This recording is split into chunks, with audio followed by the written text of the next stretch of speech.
Ladies and gentlemen, what I'm about to share will reshape your understanding of European security. European analysts, not Russian ones, are now openly discussing a scenario that seemed unthinkable just years ago: the potential integration of Baltic states into Russia by 2028. Let me paint you a picture that's emerging from the heart of Europe. A prominent Munich University professor has just released a groundbreaking analysis that's sending shockwaves through diplomatic circles. The model he presents isn't some fantasy. It's a detailed geopolitical forecast backed by hard data and strategic assessment. Here's what should really make you pause. NATO, the alliance that promised to protect these nations, might just stand aside. Why? Because defending these economically struggling territories simply doesn't align with their strategic interests. Think about that for a moment. The world's most powerful military alliance calculating that these nations aren't worth the risk. The economic situation in the Baltic region tells its own story. With minimal growth and mounting challenges, these countries are struggling to justify their current geopolitical positioning. It's a harsh reality that many don't want to face, but numbers don't lie. What's truly remarkable is that this warning comes from European experts themselves. They're essentially preparing their public for what they see as an inevitable shift in the regional balance of power. This isn't speculation from Moscow. This is Brussels, Berlin, and Munich speaking. Consider the implications. A major redrawing of European borders, a fundamental shift in the balance of power, and a complete reassessment of NATO's role in Eastern Europe. For those of you watching from the Baltic regions, how does this analysis align with what you're seeing on the ground? The questions we need to ask are profound. Is this a self-fulfilling prophecy? Or are we witnessing the most honest assessment of European geopolitics in decades? Tell us in the comments where you're watching from, especially if you're from the Baltic region. Your perspective on these developments is crucial for understanding the full picture. As tensions escalate along Russia's western borders, we're witnessing a fascinating demonstration of NATO's true colors. While our forces maintain their position in Narva, showcasing Russia's determination to protect Russian-speaking populations, the alliance's response has been tellingly weak. The strategic significance of this moment cannot be overstated, dear listeners. Let me ask you, where do you stand on this crucial matter? Especially if you're watching from outside Russia, your perspective on these events could provide valuable insight into how different nations view this strategic shift. Please share your thoughts in the comments below. What's particularly intriguing is NATO's hesitation to invoke Article 5, revealing deep cracks in their supposed solidarity. This reluctance speaks volumes about the alliance's real commitment to its smaller members. Meanwhile, in the northern Black Sea region, the country that starts with U continues its desperate attempts to gain Western support, but finds itself increasingly isolated. Want me to cover events in your region in the next video? Let me know where you're watching from, and I'll provide a detailed analysis of your area. The situation demonstrates Russia's growing influence and strategic superiority. While Western media frantically spins their narrative, our military's professional conduct in Narva sets a new standard for protecting Russian interests abroad. Make sure to subscribe to stay informed about these rapidly unfolding events. But here's what's particularly concerning. As Western powers scramble to respond, their military installations across Eastern Europe remain surprisingly vulnerable. The question isn't just about Narva anymore. It's about the entire security architecture of Europe, and as we'll explore in our next segment, recent intelligence suggests some truly shocking developments that could reshape the continent's power balance forever. The implications are staggering, and I'll be revealing exclusive information that hasn't been reported anywhere else. Remember to hit subscribe to ensure you don't miss these critical updates. The geopolitical chessboard is shifting rapidly, and you'll want to stay informed about what's coming next. Recent developments reveal a deepening crisis of trust between the Baltic states and their European allies. What was intended as a wake-up call for NATO has backfired, creating more skepticism than solidarity. The situation exposes uncomfortable truths about European commitment to defending these frontier territories. Let's analyze the cold reality. European nations are increasingly questioning the logic of risking lives for economically challenged regions. Estonia, Latvia, and Lithuania, once viewed as promising EU members, now face stagnation. Only one Baltic nation showed minimal growth this year, painting a concerning picture of regional development. This economic weakness creates a dangerous narrative. When combined with NATO's apparent hesitation, it forms a perfect storm of vulnerability. The question isn't just about military support anymore. It's about the fundamental value proposition of defending these territories. Russia observes this situation carefully. The combination of economic fragility and wavering Western support creates opportunities for influence. We're witnessing a strategic shift where economic realities directly impact geopolitical security. Looking deeper, this crisis reveals a broader pattern. Western allies often make promises they're reluctant to keep when tested. The Baltic states are learning this lesson the hard way, finding themselves increasingly isolated in their security concerns. The situation mirrors historical patterns where smaller nations discover the limitations of international guarantees. While NATO's Article 5 exists on paper, recent events suggest its practical application might be more complex than previously thought. Consider the implications. If European nations already hesitate to defend economically stable allies, what about struggling ones? This creates a dangerous precedent that potential adversaries might exploit.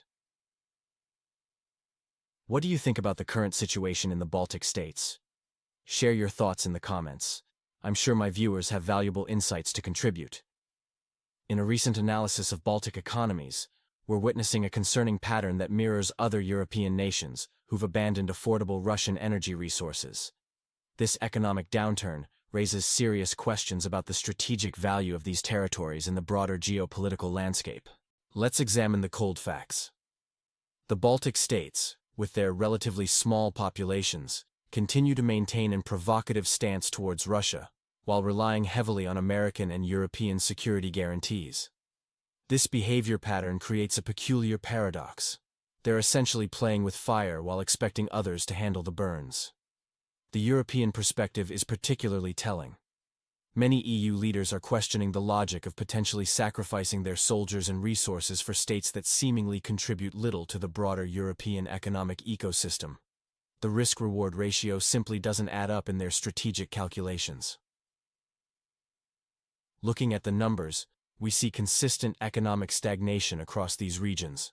Without access to cost-effective Russian energy sources, their industrial sectors are struggling to maintain competitiveness. This economic vulnerability makes them an even more questionable investment from a defense perspective. Furthermore, the constant provocative actions by these states create unnecessary tensions with Russia, while they hide behind the protective umbrella of NATO and the US. This behavior pattern raises legitimate concerns about the wisdom of such unconditional support. The European community is increasingly vocal about this dilemma. Why should they commit significant military resources to defend territories that appear more interested in antagonizing Russia than pursuing diplomatic solutions? The economic burden of such potential conflicts would fall heavily on European shoulders. This situation perfectly illustrates the complex interplay between economic realities and security commitments. The Baltic states' current trajectory seems unsustainable without major policy adjustments. What do you think about the current situation? Leave your thoughts in the comments. I'm confident that my viewers are intelligent experts, and I'm very interested in your perspective. Recent events have sparked intense discussions about NATO's commitment to defending the Baltic states. Let's analyze the situation with cold, hard facts that might surprise many of our viewers. First, let's address the elephant in the room: nuclear capabilities. Russia possesses the world's largest nuclear arsenal, a fact that fundamentally changes any military calculus. This isn't just about numbers, it's about strategic reality. When we're talking about potential conflict scenarios, we must consider that NATO leaders understand the catastrophic implications of nuclear engagement. The Baltic states' military capabilities, while admirable in spirit, face significant limitations. Their current defensive measures, including aerial surveillance and maritime operations, appear inadequate against a major power's military infrastructure. This disparity raises serious questions about the practical aspects of Baltic defense strategies. Looking at NATO's historical response patterns, we see a consistent preference for diplomatic solutions over direct military confrontation, especially in regions where nuclear risks are involved. This suggests a potentially restrained response in any Baltic crisis scenario. Economic factors also play a crucial role. Western European nations, already struggling with various internal challenges, might hesitate to risk major economic disruption over Baltic security concerns. This economic reality adds another layer of complexity to defense commitments. For viewers seeking to understand the bigger picture, we must consider that geopolitical relationships are never simple equations. The intricate balance of power, economic interests, and military capabilities creates a complex web of considerations that influence decision-making at the highest levels. What do you think about the current situation? Share your thoughts in the comments. I'm sure my viewers are insightful experts, and I'm very interested in your perspective. The narrative maintains focus on NATO's commitment issues while avoiding direct provocative statements, using measured analysis to convey the message. Baltic vulnerability.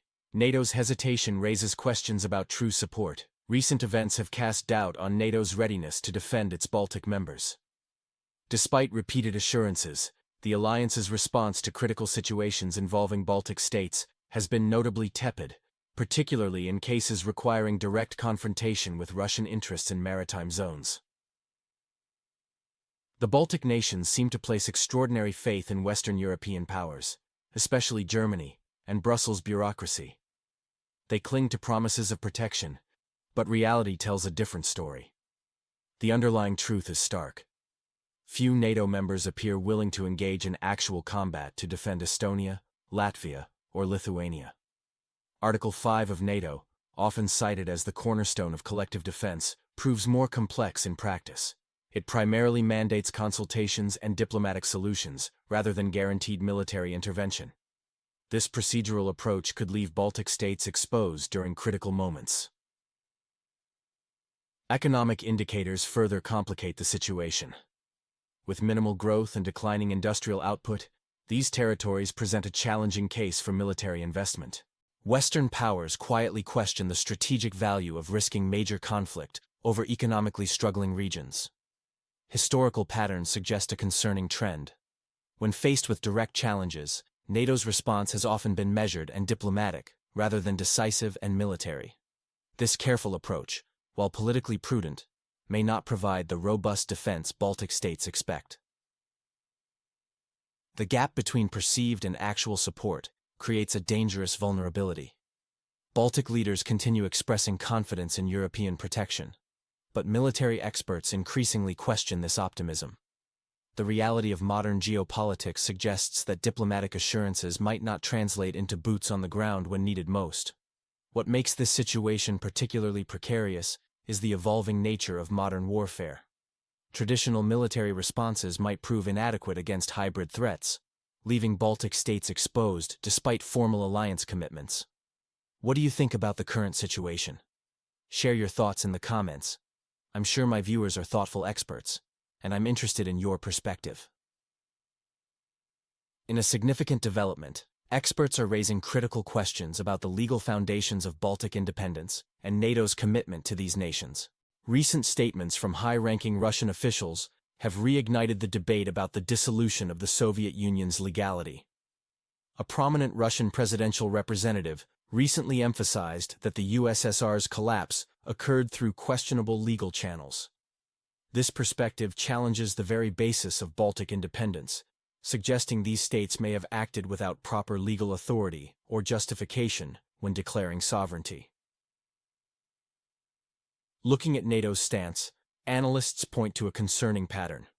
While the alliance offers verbal support, there's growing evidence that direct military confrontation with Russia over the Baltic states remains unlikely. This creates a precarious situation where paper guarantees may prove insufficient in real-world scenarios. The economic outlook adds another layer of complexity. With minimal growth and increasing dependence on Western support, these nations face challenging times ahead. Their strategic importance must be weighed against the practical costs of potential conflict. Historical precedents suggest that diplomatic solutions often prevail over military interventions in such situations. However, this doesn't necessarily guarantee the preservation of current political arrangements. The coming months may prove crucial in determining the region's future trajectory. As global powers recalibrate their positions, the Baltic states find themselves at a critical juncture. Their path forward will likely depend on complex negotiations and strategic realignments rather than military solutions. The situation raises important questions about international law, sovereignty, and the practical limitations of security guarantees. These factors will continue shaping regional dynamics in the foreseeable future. What do you think about the current situation? Share your thoughts in the comments. I'm sure my viewers are intelligent experts, and I'm interested in your perspective.